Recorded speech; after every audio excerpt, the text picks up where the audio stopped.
how did you make sure that this inner calling which you got doesn't get suppressed? You had a good education.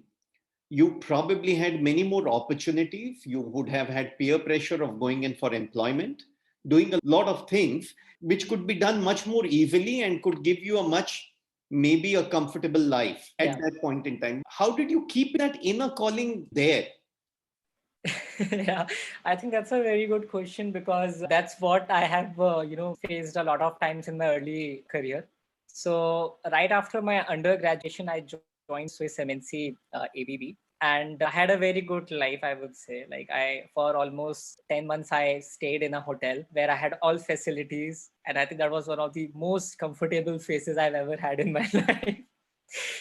And still, when I was working in the company, I felt that something is missing because whatever I was doing, I was not able to connect back to the society. And I always felt there is something missing in my life, and I'm not able to contribute a lot to my society, and I'm not even able to use my technological skills to do that. And I think that's something that a lot of entrepreneurs have also faced and experienced in their journeys. There is a bug in all of us, as it is said, for entrepreneurs, and that bug makes us uncomfortable, and that bug makes us to step outside our comfort zone and do something.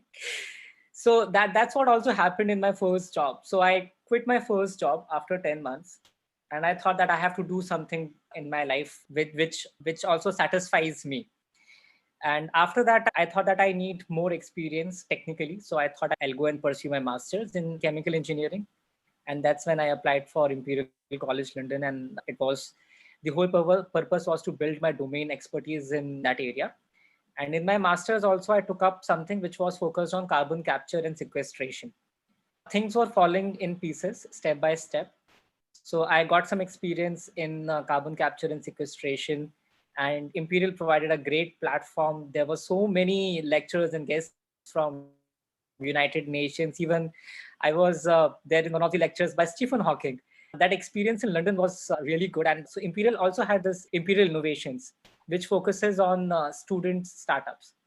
So I got myself enrolled. So I knew by that time that I have to get into entrepreneurship for sure. I have had the taste of job. So I also took up my minors at Imperial Business School in entrepreneurship and business management, because that was one area.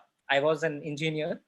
So I got into that course so that I could know more about entrepreneurship, I and other fundamentals and other technical things which are needed for an entrepreneur. So that was also very fruitful.